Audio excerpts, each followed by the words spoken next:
Chef king কিচেনে সবাইকে স্বাগত। আশা করি আপনারা সবাই ভালো আছেন, সুস্থ আছেন। আমি আজকে রান্না করব এটা মাগুর মাছ।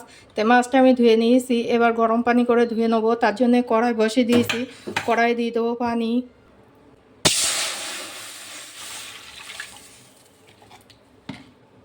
এই পানিটা অল্প গরম হলে নামিয়ে নেবো। পানিটা গরম হয়ে গিয়েছে, এবার মাছটা ধুয়ে নেবো।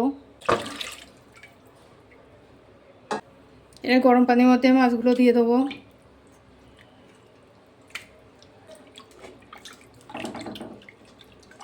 মাছগুলো ভালো করে গরম পানি দিয়ে ধুয়ে তুলে নেব।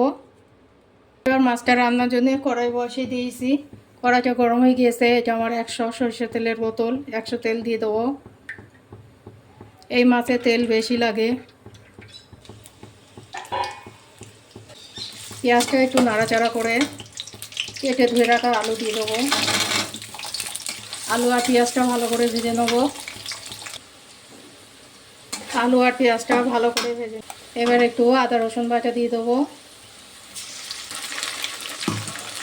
আদা রসুন বাটা একটু নাড়াচাড়া করে একটু পানি দেব। লবণ, হলুদ, ভাজা জিরের গুঁড়ো, গুঁড়ো লঙ্কা, আলুটা ভালো করে কষে নেব। তাই জানি না, রান্না তো দূরের কথা, এই নিয়ে ফ্যামিলি সবার কাছে আমার অনেক কথা শুনতে হয়, এমনকি আমার স্বামীর কাছেও। কোনো কিছু বলতে গেলে আমার স্বামী শুনতেই চেত না। চিন্তায় ভেঙে পড়লাম যে এদের রান্না কিভাবে করব। আমার মায়ের বাড়ি আর এদের শ্রেণী আলাদা। আস্তে আস্তে মাথায় আইডিয়া করে করে আমি এখন সব রান্না শিখে গিয়েছি।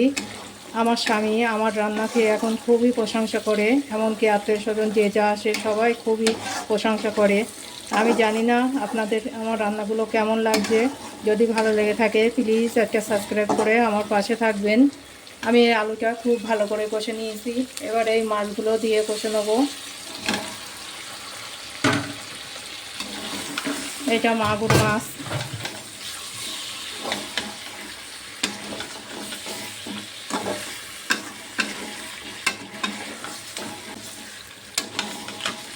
মাছটা আমি অনেকক্ষণ ধরে ভালো করে কষে নিয়েছি। এবার ঝোল দিয়ে দেবো।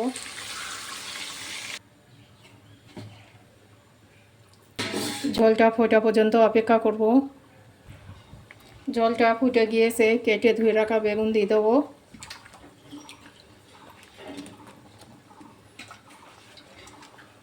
প্লিজ আপনারা পুরো ভিডিওটা দেখবেন।